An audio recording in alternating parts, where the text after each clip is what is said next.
¿Qué pensarías si te dijera que el primer videojuego en ser creado fue a finales de la Segunda Guerra Mundial?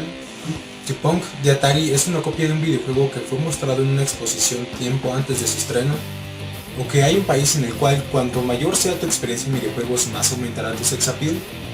Hoy te mostraré la historia de los videojuegos y cómo estos han repercutido en nuestra sociedad.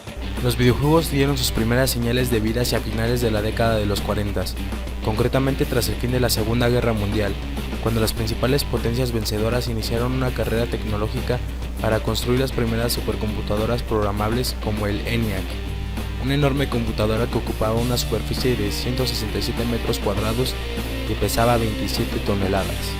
El 25 de enero de 1947, Thomas Goldsmith y Ethel Rayman patentaron un dispositivo electrónico llamado dispositivo de entretenimiento de tubos de rayo catódico, basado en los radares de la Segunda Guerra Mundial, convirtiéndose en el primer programa para verse en una pantalla de tubos CRT. Por desgracia, al tratarse solo de un experimento, no queda ninguna constancia real del mismo, pero gracias a las descripciones y anotaciones de la patente original podemos saber cómo era. Claro que este no era un videojuego, pero fue un gran paso para la creación de los mismos. Durante la Segunda Guerra Mundial, el matemático británico Alan Turing y el experto en computación estadounidense Claude Shannon trabajaron juntos descifrando los códigos secretos usados por el ejército nazi con los codificadores de teletipos Fish y con la máquina Enigma. Gracias a esta unión, Turing y Shannon, junto a otros matemáticos como Alonzo Church y Kurt Gödel, establecieron las bases de la teoría de la computación, donde señalaban la inteligencia artificial como el campo más importante hacia el que había que dirigir todos los esfuerzos de investigación en un futuro. Gracias a esto, en marzo de 1950, Claude Shannon presentó junto al economista y matemático E.G. Champernoun un artículo llamado Programming a Computer for Playing Chess en la revista Philosophical Magazine. En dicho artículo se especificaba las primeras técnicas y algoritmos necesarios para crear un programa de ajedrez, pero en ese momento no había ningún ordenador con el suficiente potencial para poder ejecutarlo. Así que no fue hasta noviembre de 1951 que el Dr.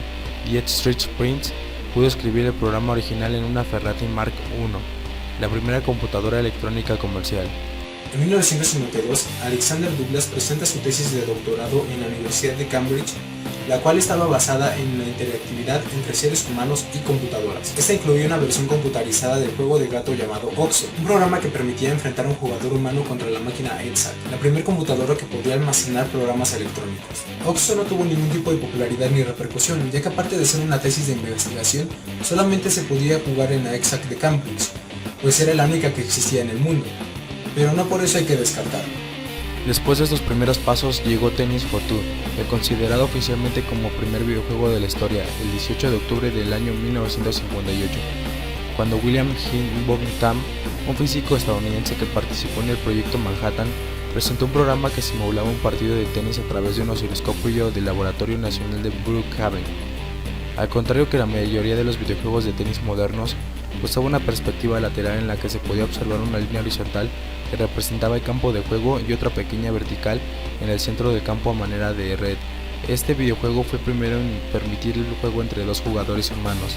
Cabe mencionar que tenía un efecto de gravedad, un recurso muy adelantado para su época. Pese a las colas que se formaban el día de su presentación y a las buenas críticas recibidas, Tennis for Two solamente fue un experimento para entretener a los visitantes del laboratorio. Así que en 1959 se realizó una última sesión a puertas abiertas antes de ser desmontado para usar sus piezas en proyectos más serios y de mayor importancia. 4 años más tarde, en 1962, Wayne Whitainen, Martin Grives y Steve Russell, unos estudiantes del Instituto de Tecnología de Massachusetts, decidieron hacer un juego para la computadora, al que dedicaron 6 meses de trabajo usando gráficos vectoriales, Space War.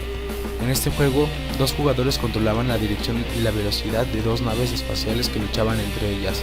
El videojuego funcionaba sobre una PDP-1 y fue el primero en tener cierto éxito, aunque apenas fue conocido fuera del ámbito universitario.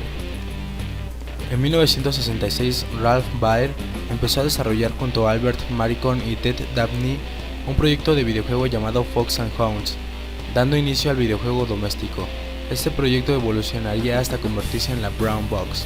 Se conectaba a la televisión y permitía jugar un par de juegos pregrabados, los cuales eran Chess Game y el Ping Pong.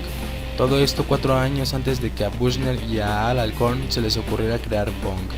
En 1971, Baer y sus colaboradores fueron contratados por la compañía de televisores Magnavox para refinar su caja marrón. También diseñaron un rifle que, conectado al dispositivo, permitía disparar una serie de objetivos, dando a conocer así su Magnavox Odyssey. A pesar de que hubo numerosas consolas y videojuegos tipo arcade, no fue sino hasta 1972 cuando Nolan Bushnell y Al Cohn presentaron su máquina recreativa llamada Pong, con la cual iniciarían un gran imperio llamado Atari, aunque Pong en realidad es un plagio de Ping Pong de Ralph Baer, ya que este videojuego fue exhibido en una exposición tiempo antes de que a Nolan Bushnell y Al Cohn se les ocurriera crear Pong. E incluso, Nolan Bushnell fue una de las personas que jugó con la Magnavox Odyssey, pero desgraciadamente el daño ya estaba hecho y Ralph Baer se quedó sin el reconocimiento que ya había ganado Nolan Bushnell ante el mundo como el padre de los videojuegos. Ya en 1977 surgió una amenaza para la empresa Atari, un videojuego japonés tipo arcade llamado Space Invaders, creado por la empresa Taito, el cual vendió más de 350.000 máquinas en todo el mundo, y fue muy revolucionario y creativo para la época. Atari no se quedó atrás y decidieron sacar sus propios videojuegos con temática en la ciencia ficción, e incluso decidieron dar una mejor calidad de imagen usando gráficos vectoriales, así como en el videojuego de 1962 Space War, del cual ya hemos hablado, aunque claro, esta vez usándolos para dar un extraordinario efecto 3D. Claro que en esta época tan revolucionaria no faltaban las quejas por parte de maestros, políticos y padres de familia sobre la ausencia de los jóvenes en las casas y en las escuelas, e incluso el aumento de violencia y delincuencia en las calles. Así que desde 1975 Atari trabajó muy duro en su primera consola de videojuegos, la cual incluiría cartuchos con diferentes tipos de juegos. E incluso en 1980 Atari compró los derechos de Space Invaders para incluirlo en los cartuchos. Ya a mediados de los 80s el negocio de los videojuegos tendría más auge del otro lado del mundo, en Japón. Esto debido al gran genio de Shigeru Miyamoto. Él se encontraba trabajando para Nintendo. La empresa en ese entonces se dedicaba a crear juguetes y naipes harajudo tradicionales de Japón. El jefe por ese entonces, Hiroshi Yamauchi, vio el gran éxito de los videojuegos y decidió hacer de Nintendo una empresa de videojuegos.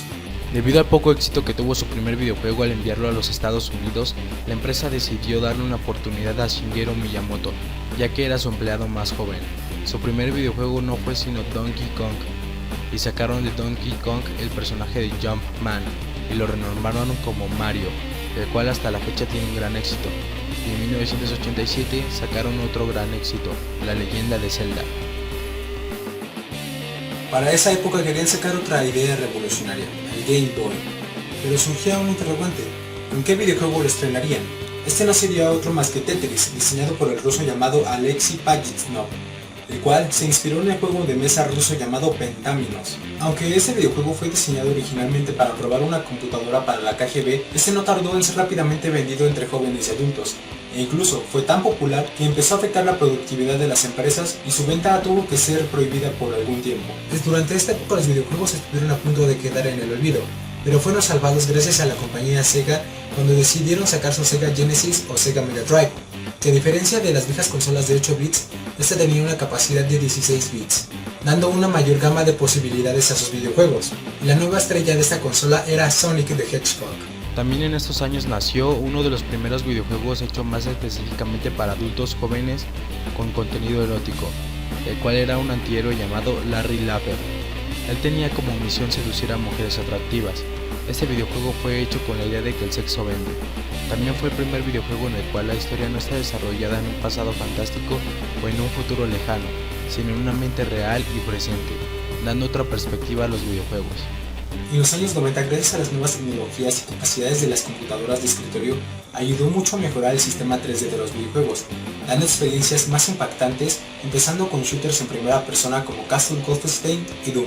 Estos videojuegos vendían bastante y por lo tanto querían crear más y en mejor calidad, entonces Nintendo decidió asociarse con Sony para desarrollar la tecnología de CD-ROM, pero hubo muchas disputas por los contratos, así que Sony decidió seguir su investigación por su cuenta, y así crearon la Sony PlayStation, que contaba con mejores gráficos en 3D que junto a esta nueva tecnología de los CDs, con capacidad de almacenamiento de 650 MB, lograron sacar grandes éxitos, como Crash Bandicoot, Tomb Raider y Grand Theft Auto 3. Debido a que estos videojuegos salieron en la década de los 90s y la violencia que tenían y el sonido de diferentes estilos musicales, los padres de familia y los políticos tenían una gran preocupación en cuanto a las reacciones que podían tener en los jóvenes con estos videojuegos, y de hecho cuando salió Mortal Kombat y su modalidad de Fatality fue que empezaron a clasificar los videojuegos por edades. Hoy día, con la nueva y vasta tecnología que se tiene, se han podido crear videojuegos de deportes, e incluso para hacer que el atleta del videojuego se mueva como un atleta de verdad, han tenido que usar un nuevo tipo de tecnología, llamada captura de movimiento, dando a los personajes un enfoque que se podría definir como hiperrealista. De esta manera los jugadores podían relacionarse con una nueva experiencia donde ellos eran el jugador estrella al poder usar el nombre de su deportista o peleador favorito. En Corea del Sur los videojuegos han crecido enormemente y de hecho ya están considerados un deporte espectáculo, tanto así que los videojugadores pueden llegar a tener fama internacional, ser considerados como sex symbols y ganar alrededor de 180.000 euros jugando videojuegos. Con la rápida repercusión y evolución de los videojuegos en la sociedad, hubo otros ojos que los voltearon a ver y mirar de manera diferente, ya que no veían en ellos un juguete, sino una gran herramienta militar. La milicia estadounidense puso sus ojos sobre Battlezone de Atari, el primer shooter en primera persona de la historia. Un día unos agentes militares llegaron a Atari mostrando interés en este videojuego, pidiéndoles recrear este videojuego como un prototipo de entrenamiento para nuevos vehículos del ejército. A pesar de que las instituciones políticas y gubernamentales estuvieron muy en contra de los videojuegos durante la década de los 90, la Armada estadounidense tuvo una de las más bajas listas de reclutamiento durante los últimos 30 años. Fue cuando vieron la manera de usar los videojuegos a su favor para reclutar a muchos jóvenes adictos a los videojuegos. La estrategia fue crear un videojuego de disparador en primera persona estilo militar llamado America's Army. Este videojuego fue financiado por el Pentágono y su contenido es muy realista debido a que se busca atraer a la mayor audiencia posible, pero a la vez es bastante xenófobo y racista, ya que principalmente consiste en matar hindúes, árabes y palestinos.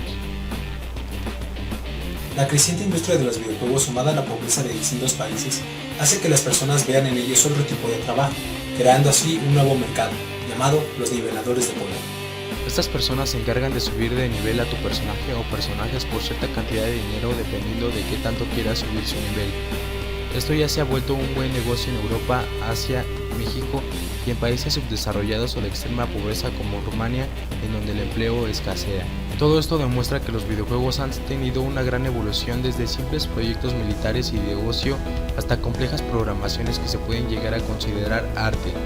Han crecido de manera tan monumental que ya no solo forman parte de nuestras vidas, sino de nuestra cultura, tanto así que incluso la gente no solo puede ser famosa y respetada al trabajar haciendo los videojuegos, sino también jugándolos. Hasta aquí el videoblog del día de hoy. Si les gustó, denle like y suscribir, y coméntame de qué otra cosa les gustaría ver aquí en este canal, y compártanlo con sus amigos. Hasta luego.